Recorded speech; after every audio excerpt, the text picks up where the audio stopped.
Bonjour et bienvenue dans À Tout Santé, l'émission qui vous rend acteur de votre santé. Aujourd'hui, nous allons parler de l'enfant hyperactif. Il bouge sans cesse, accumule les étourderies, a du mal à se concentrer. Cet enfant a un trouble du déficit avec ou sans hyperactivité, le TDAH. Qu'est-ce que l'hyperactivité ? Comment aborder l'enfant hyperactif ? Quelle réaction doit-on avoir face à ce trouble ? Pour répondre à ces questions, nous sommes allés à la rencontre des équipes du professeur Da Fonseca dans un premier reportage aux côtés de Julien, un enfant hyperactif. Dans sa parole d'expert, Karine Cossino nous dira en quoi notre mode de vie peut influencer l'hyperactivité chez les enfants sensibles. Dans un deuxième reportage à l'hôpital Salvatore, nous irons à la rencontre de ces enfants hyperactifs et sur le plateau, nous retrouverons des neuropsychologues et spécialistes qui nous parleront de leur prise en charge. Dans notre rubrique pédagogique, le docteur Hervé Collado nous parlera des bienfaits du sport dans l'hyperactivité. En fin d'émission, la revue du web nous présentera des hautes personnalités hyperactives que vous côtoyez tous les jours. Nous voilà sur le plateau d'À Tout Santé en présence de nos invités.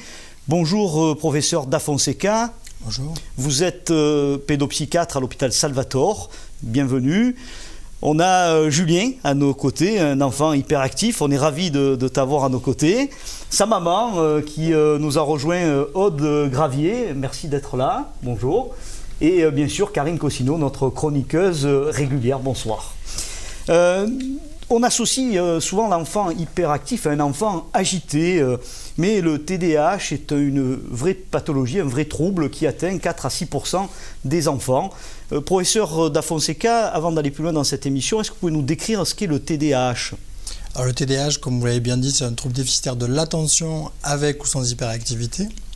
Et en fait, c'est un trouble neurodéveloppemental qui est sous-tendu par un déficit de l'inhibition, c'est-à-dire l'incapacité pour l'enfant à se contrôler, à s'arrêter. Et ça se manifeste sur différents domaines, au niveau attentionnel dans un premier temps. C'est plutôt des difficultés à focaliser son attention, à soutenir son attention suffisamment longtemps, ou une distractibilité. Et enfin, au niveau avec une impulsivité très importante, c'est-à-dire l'incapacité à attendre son tour, à prendre suffisamment d'éléments avant de répondre, et une difficulté toujours pareil à inhiber la motricité, donc ce qui explique beaucoup ces mouvements un petit peu importants. Est-ce que le diagnostic est difficile à faire ? Est-ce qu'on ne peut pas confondre avec d'autres types de troubles, l'enfant anxieux, opposant par exemple ? Tout à fait. Alors absolument, c'est un diagnostic difficile, c'est pour ça que les pédopsies existent notamment, et qui est difficile. Pourquoi ? Parce que l'agitation psychomotrice, en fait, c'est un symptôme qui se retrouve dans plein d'autres troubles. Et c'est la raison pour laquelle il existe beaucoup de confusion. Et effectivement, comme vous le disiez, malheureusement encore aujourd'hui, beaucoup d'enfants qui ont un vrai trouble déficitaire de l'attention, avec ou sans hyperactivité, sont pris pour des enfants anxieux.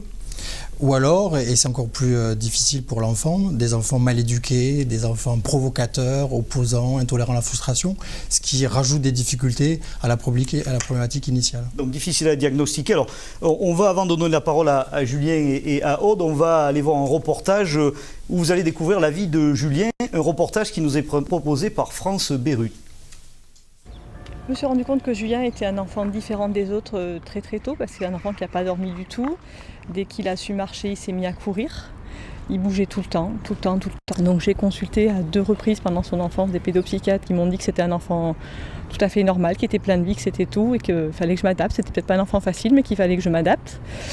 Et en 6e, les choses se sont aggravées. Les devoirs le soir, c'était absolument une galère horrible. Les professeurs m'appelaient en me disant qu'ils avaient du mal à le supporter en classe. Donc on s'est retrouvés un peu coincés. Moi, je ne savais plus quoi faire. Donc j'ai reconsulté une pédopsychiatre à qui j'ai raconté toute mon histoire depuis le début et qui m'a dit je pense que votre enfant, madame, souffre d'un TDAH et je vais vous envoyer donc à un spécialiste du TDAH. Voilà, c'est comme ça que je suis arrivée à Salvatore. Carré. Ouais. Carré. Ouais. Rond, carré. Rond, carré. Ouais, parfait. Ici, facile. Quand la forme, elle est blanche, tu gardes le même sens, tu changes de sens. Quand elle est noire, tu gardes le même sens. Vas-y. Bas, haut, bas. Non. Ouais, tu changes en blanc. Je change. Ouais. Bas, haut, bas, bas, Bas. Ouais, parfait. Bonjour. Ça va bien? Ouais, ça va. Alors comment s'est passé ce bilan? Ça va, c'est assez amusant. Ça t'a amusé? C'est Ouais. pas trop compliqué? Non, ça allait. Le bilan a confirmé effectivement ces difficultés d'attention que tu as. Alors, c'est déjà l'impression qu'on avait eue lors de notre première consultation. Alors, quand on dit TDAH, on dit attention et hyperactivité. Ouais. Toi, effectivement, tu as la forme un peu mixte, c'est-à-dire les deux. C'est-à-dire qu'il bouge sans cesse, etc. Ce que j'ai ressenti à ce moment-là, c'est un grand soulagement parce que je pensais que j'arrivais pas du tout à gérer mon enfant, que je savais peut-être pas l'élever, parce qu'on me disait souvent j'avais souvent le ressenti que les gens pensaient que c'était un enfant mal élevé. Donc je me battais pour ça et finalement je me suis sentie écoutée, soulagée, comprise et puis surtout se dire que finalement on n'était pas la seule dans ce cas-là, quoi. Qu'il y avait d'autres enfants qui étaient comme lui et puis que ça se prenait en charge, qu'on pouvait le soigner par une thérapie cognitive, par des traitements s'il fallait, voilà. De retour sur le plateau d'Atout Santé avec nos invités. Alors aujourd'hui, chers téléspectateurs, nous parlons de l'enfant hyperactif, du TDAH, du trouble du déficit de l'attention avec ou sans hyperactivité. Alors nous avons à nos côtés Aude Gravier et son fils. Aujourd'hui, quand on voit un reportage comme ça, on est heureux en fait. Hein. Vous avez, dans son éducation, il y a eu quelques difficultés. Puis le jour où on vous a annoncé ce diagnostic, on sent un soulagement. Comment vous l'avez vécu?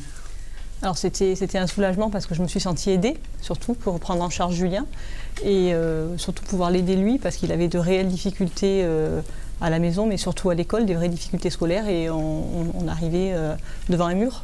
Qu'est-ce qui a fait que vous allez consulter? À quel moment vous avez décidé d'aller consulter? Alors j'ai consulté plusieurs fois. J'ai consulté d'abord quand Julien avait 3 ans parce que c'était en premier l'hyperactivité qui m'avait donné du souci parce qu'il bougeait tout le temps, il remuait tout le temps, il faisait des cascades en permanence, il était dangereux pour lui-même, je peux même dire. Ensuite, ce qui m'a inquiété dans un deuxième temps, ça a été la concentration parce qu'il n'arrivait pas à se concentrer en classe, il n'arrivait pas à rester assis. Il avait beaucoup de mal à apprendre ses leçons et même quand il les apprenait, il ne savait pas les restituer. Donc il avait très souvent des mauvaises notes alors qu'il avait vraiment qu'il travaillait.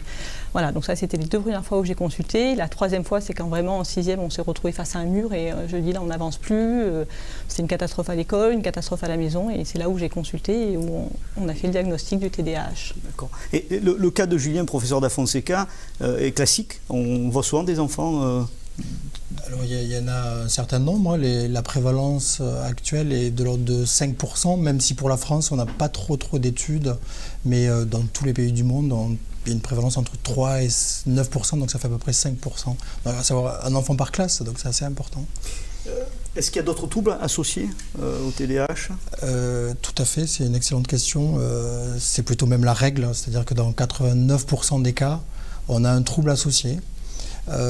Avec notamment des troubles d'apprentissage, donc souvent des enfants qui ont aussi une dyslexie, une dyscalculie, des troubles de l'écriture associés. On peut avoir aussi des troubles internalisés, c'est-à-dire des troubles anxieux, voire presque une dépression même associée, des troubles du comportement.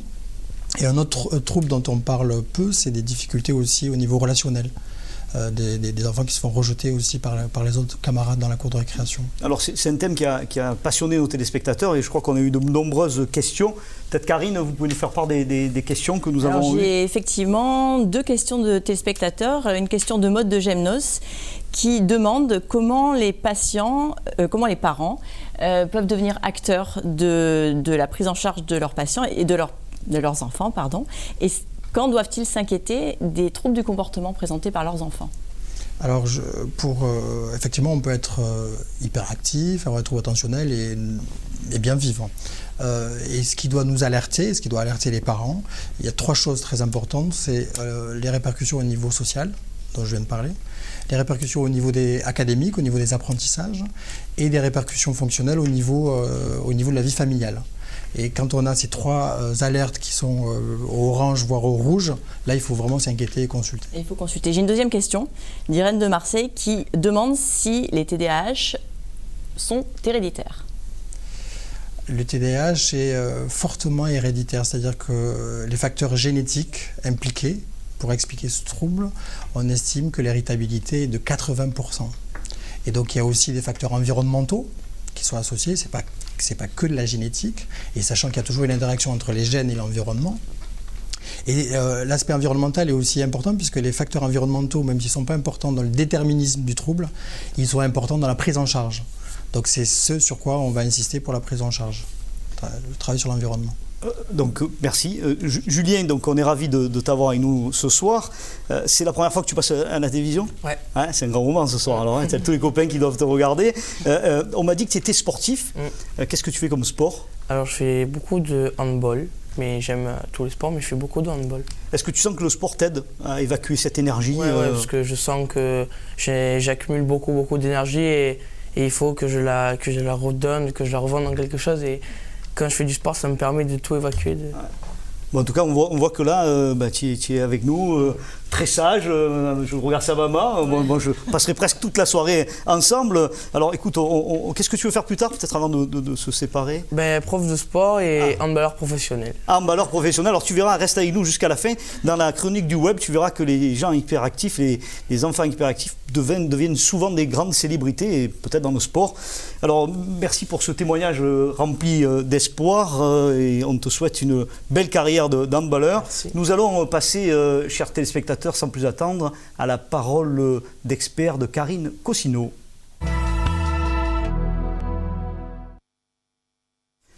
Écran, alimentation, sommeil. Karine, parlez-nous un peu de cet enfant hyperactif, cet enfant zappeur et de son hygiène de vie. Alors, notre mode de vie n'est pas en lui-même un déclencheur des troubles déficit attentionnel avec ou sans hyperactivité. En revanche, ça peut favoriser. Ça peut favoriser l'abus d'écran, la surconsommation d'écran. Si je ne m'abuse, professeur Da Fonseca, peut, par le déferlement d'images qui donc s'imprime sur notre rétine, moduler la sécrétion de certains neurotransmetteurs au niveau du cerveau et diminuer la sécrétion notamment de la mélatonine, qui est l'hormone du sommeil, hormone qui permet de réguler un petit peu notre rythme biologique et donc de provoquer l'endormissement. Donc l'abus d'écran peut diminuer le sommeil et provoquer des troubles du sommeil. Ensuite, le fait de zapper tout le temps, de jouer à des jeux vidéo avec des plans qui changent sans arrêt, et puis le fait d'avoir l'effet action-réaction immédiat peut aussi moduler la concentration de l'enfant et provoquer une majoration des troubles de la concentration. Le coucher tardif avec les écrans avant d'aller se coucher maintient la période d'éveil et rend l'enfant plus irritable, peut aggraver les troubles du déficit attentionnel.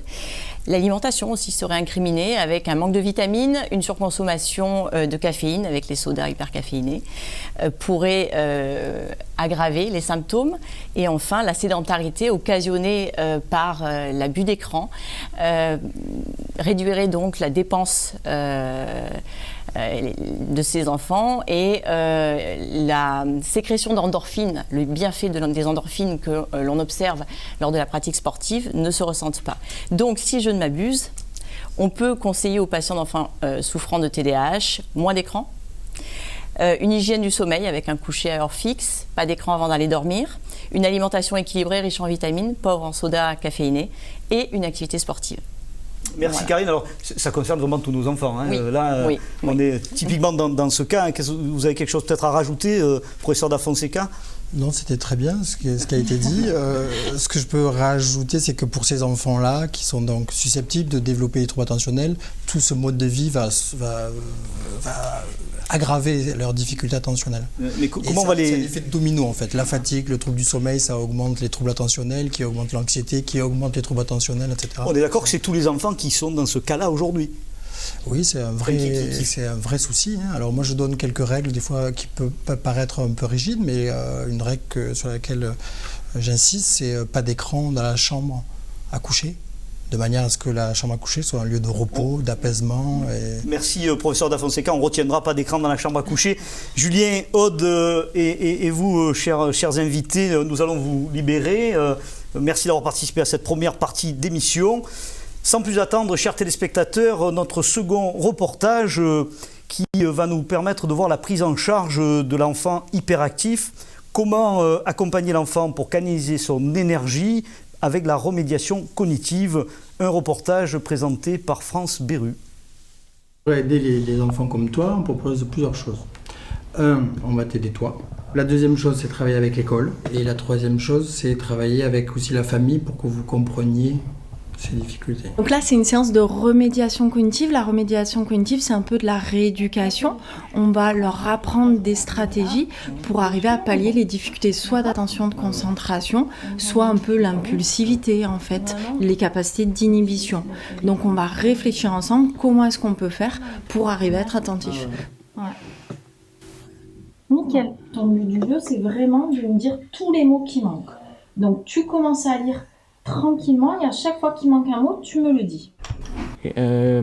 Il était une fois Ouais. une petite fille qui vivait avec ses parents dans la banlieue d'une grande... Ben là, il manque un mot. Il manque un nom. Parfait. Maintenant, c'est vraiment ce que j'ai, c'est pas... Il y a des explications à mes attitudes, que je sois tout le temps agité et tout, c'est des explications en fait. Ça... Tu le fais pas exprès. Ouais, voilà, c'est ça explique mes attitudes et tout. D'accord. Mais c'est exactement ça. Beaucoup d'enfants comme toi sont pris pour des provocateurs. Ouais, voilà. Et en fait, c'est quelque chose qui se fait un peu malgré toi. Hein. Tu as cette impression que c'est quelque chose que tu n'arrives pas toi-même à contrôler? Ouais. Bon, je vais vous accompagner voir l'équipe pédagogique justement pour faire le lien avec le travail avec l'école. Bonjour Julien, bonjour. Tu es en quelle classe? En 3e. Voilà. Alors, vous avez vu Monsieur Da Fonseca, voilà, nous on est une structure éducation nationale. Donc ce qu'on va faire, c'est que avec notre secrétaire, on va prendre un rendez-vous pour ce qu'on appelle un bilan scolaire. Alors c'est pas du tout une évaluation de niveau, c'est juste pour qu'on connaisse un peu l'histoire de ta scolarité, hein, et qu'on puisse ensemble voir où est-ce qu'on rencontre des problèmes par rapport à ton TDAH, et que nous on puisse essayer de t'accompagner au mieux en faisant des aménagements ou en rencontrant l'équipe. J'ai justement surtout à prendre la parole sans lever la main, pour couper un peu la parole. Tout ça, on pourra avec aussi Madame Méry qui va prendre en charge Julien, tout ça, tu vas apprendre, on va donner plein de trucs pour gérer ça. Et on va aussi informer tes enseignants pour qu'ils puissent le gérer avec toi.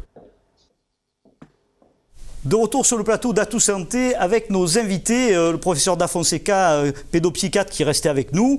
Nous avons Marie-Odile Méry, neuropsychologue, qui est à nos côtés. Bonsoir. Bonsoir. Nadine Estrade, vous êtes infirmière scolaire. Bonsoir. Bonsoir.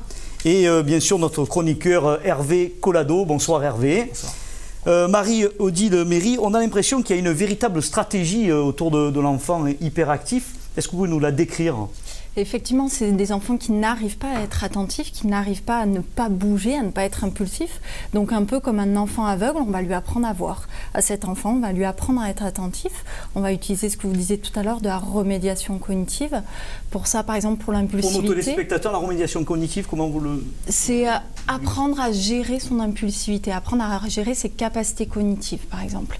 Pour l'impulsivité, on va utiliser des techniques, par exemple le stop, réfléchis, go. Avant de faire quelque chose, je m'arrête, je réfléchis et après j'y vais, pour pas être toujours dans l'action, dans l'impulsivité. Pour les capacités attentionnelles, on va leur apprendre à se parler, à utiliser tout ce qui est le langage intériorisé pour arriver à être attentif, à écouter. Et est-ce que c'est facile pour l'enfant quand il vit ces périodes? C'est très difficile au début, mais petit à petit, ça fait vraiment effet. On arrive, ils sont contents parce qu'ils arrivent à être attentifs. Moi, ils sont souvent fiers de me dire, ça y est, aujourd'hui, j'ai pas eu de mots parce que j'ai pas bougé en classe. C'est un sorte de jeu que vous proposez. Oui, exactement. En fait, on travaille surtout par des jeux, surtout ludiques, et puis au fur et à mesure, on va travailler sur du matériel scolaire, mais au début, c'est essentiellement des jeux. On passe par un matériel ludique. Professeur Da Fonseca, est-ce qu'il existe d'autres traitements pour soigner ces troubles? Alors des traitements, il y en a une multitude. Il y a des traitements complémentaires à ce dont vient de parler Marie-Odile. On peut proposer des groupes d'habileté sociale aussi, on n'en a pas parlé. Qu'est-ce que vous entendez par... Apprendre à gérer les émotions, apprendre à gérer globalement plein de choses au niveau émotionnel, au niveau langage, etc. Et puis, si vraiment le traitement dont on a parlé, c'est-à-dire avec la famille, avec l'école, avec l'enfant lui-même est insuffisant, on peut proposer des traitements médicamenteux qui permettent à l'enfant de mieux focaliser son attention. Est-ce que l'enfant il est capable de comprendre ce qui lui arrive? Est-ce qu'il est acteur? Il faut. S'il n'est pas acteur, on va pas arriver à lui prendre les techniques qu'on lui propose et les utiliser en classe, parce que ça lui demande vraiment un effort important. Donc il faut qu'il soit acteur. Pour ça, il faut lui expliquer ses difficultés, lui expliquer son trouble, lui expliquer qu'il n'est pas bizarre, que c'est pas de sa faute, qu'il fait pas n'importe quoi. Et dans ces cas-là, généralement, ils sont acteurs. Comment on lui parle à l'enfant de son trouble ? Très clairement et de manière très concrète, en expliquant les choses réellement et en lui expliquant que tout ce trouble n'est pas de la pure provocation, comme on a pu le dire à plusieurs reprises, mais quelque chose qui est en lui, qui est difficile à contrôler, pour lequel on a des techniques justement qui vont l'aider, mais il faut être très simple et poser les choses très clairement. Est-ce que ça soulage l'enfant de savoir qu'il y a une explication à son hyperactivité ?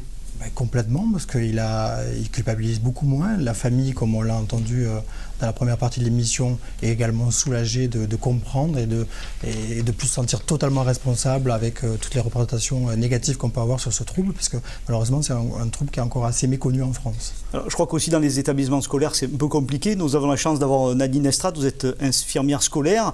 Comment ça se passe, vous ? À quel moment vous intervenez ? Qu'est-ce que vous apportez comme message à la fois dans l'établissement pour accompagner l'enfant ? Alors, en général, on intervient suite à la consultation avec M. De Fonseca. On rencontre les familles et ensuite on fait le lien avec l'établissement scolaire et on rencontre les enseignants pour leur expliquer qu'est-ce que c'est qu'un TDAH. Est-ce que les enseignants sont suffisamment formés pour identifier des TDAH ? En formation initiale, non. Je dirais presque malheureusement pour eux, puisque c'est eux qui, après, gèrent au sein de la classe et c'est pas évident. En formation, par la suite, oui, ils peuvent, mais c'est de leur propre volonté. Évidemment que l'idéal, ce serait qu'ils soient formés initialement pour pouvoir faire un repérage précoce, puisqu'on sait, comme on l'avait avec Julien tout à l'heure, que tout explose, on va dire, au collège. Relativement en école primaire, c'est géré, et c'est là que ce serait intéressant de le dépister. Et c'est là, nous, on arrive au collège, et là, il faut apaiser, expliquer les aménagements, pourquoi. Voilà, je dirais toujours qu'un TDAH, ça reste des enfants épuisants, mais attachants par rapport à d'autres enfants difficiles. On a vu tout à l'heure Julien. Quels sont les conseils à donner aux familles aujourd'hui, professeur Da Fonseca? Alors c'est, comme vous l'avez dit, le premier conseil, c'est les aider à devenir acteurs. Tout à fait, j'aime bien ce mot. Alors il y a 3 choses très importantes. La première chose, c'est expliquer comment leur enfant fonctionne. Et que ce n'est pas un problème éducatif, j'insiste là-dessus parce que c'est encore très stigmatisant. Donc expliquer le fonctionnement de l'enfant, si particulier, s'il y a vif et si énergique. La deuxième chose, c'est ne pas aggraver l'enfant. Donc éviter de crier, d'humilier l'enfant, et c'est pas toujours facile, en essayant de rester ferme et bienveillant malgré les difficultés et les mots reçus au quotidien. Le dernier point. Et enfin, le dernier point, c'est être encore plus acteur, c'est-à-dire les aider à faire face avec des outils et d'aménager les demandes qui correspondent aux réelles possibilités de l'enfant pour qu'il puisse donner le meilleur de lui-même. Écoutez, tous ces débats ont été très passionnants. On a le timing qui nous rattrape.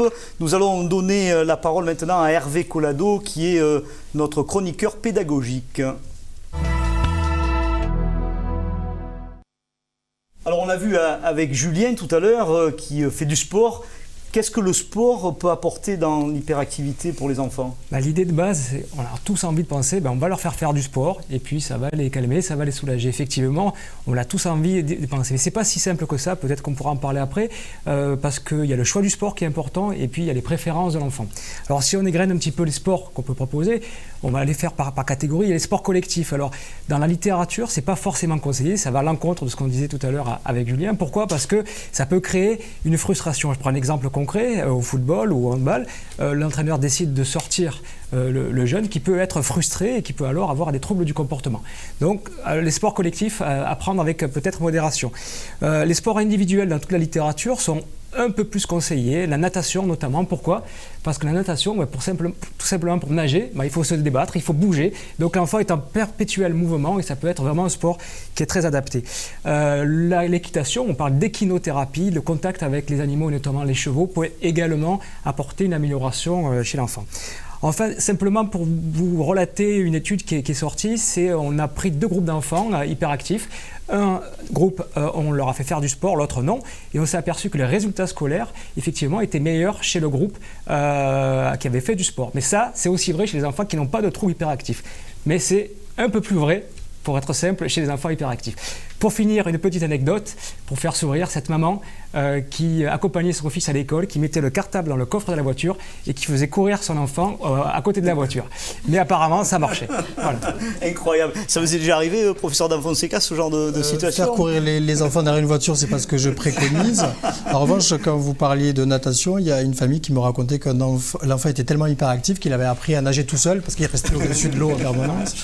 Et pour être un peu plus sérieux, moi ce que je conseille beaucoup, c'est les arts martiaux, parce que ça apprend il y a un code moral très intéressant sur le contrôle, sur le respect des autres, etc. Et c'est des valeurs qui sont intéressantes pour nos enfants, et ça les aide justement à gérer leurs émotions, à gérer leur impulsivité de manière assez conséquente. Et puis Est-ce qu'il y a d'autres sports, les sports collectifs par rapport aux sports individuels? Les sports collectifs, je suis d'accord avec M. Coulado, ça dépend de l'éducateur et de la bienveillance de l'éducateur. Après, il faut surtout que les enfants fassent des choses qui leur plaisent vraiment, et une activité qui est chargée en plaisir et qui génère du vrai bonheur au quotidien. Mais écoutez, merci pour ces échanges fort riches. On va remercier l'ensemble de nos invités qui nous ont éclairés sur le TDAH, le trouble du déficit de l'attention avec ou sans hyperactivité. Nadine Estrade, nous allons vous accompagner. Merci d'avoir été à nos côtés. Chers téléspectateurs, pour la fin de cette émission, nous allons découvrir... nous avons découvert que l'enfant hyperactif n'était pas un enfant turbulent. Avant de terminer l'émission, nous allons passer à la rubrique du web avec Fanny Fantapi qui va nous parler d'enfants qui ont grandi hyperactifs. Vous allez voir dans quelques instants.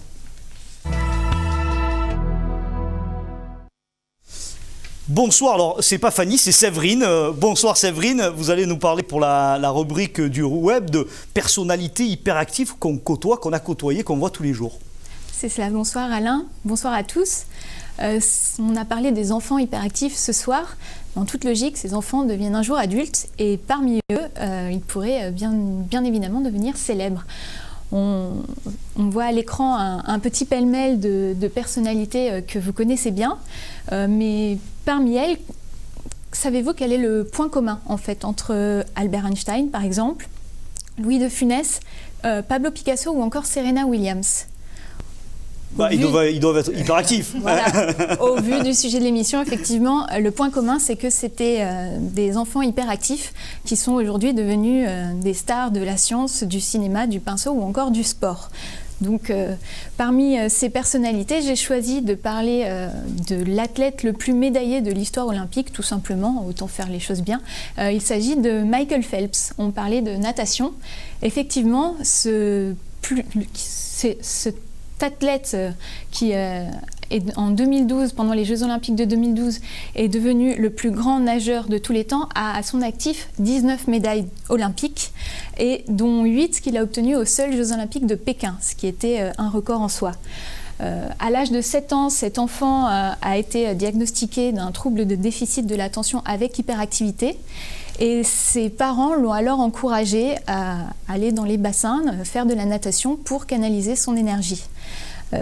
Sa force de travail, son talent et le véritable amour qu'il porte à cette activité lui ont permis d'atteindre les sommets olympiques, toutes disciplines confondues. Donc, ce témoignage est un beau message d'espoir pour les enfants et les familles confrontés à des problèmes qu'ils ne comprennent pas forcément toujours. Un enfant hyperactif peut avoir une belle réussite à l'avenir. On ne saurait trop conseiller, comme ça a été dit pendant l'émission, que de consulter un professionnel de santé dans ce cas-là pour aider à améliorer le quotidien et le bien-être de l'enfant. Merci Séverine. Alors sur ces belles paroles, on va conseiller bien sûr à Julien de persévérer dans le handball et il a un challenge, c'est 19 médailles. C'est la fin de l'émission À Tout Santé. Nous remercions l'ensemble des participants et puis vous, chers téléspectateurs qui nous suivent de plus en plus nombreux. Prochaine émission mardi dans 15 jours et d'ici là, soyez acteurs de votre santé.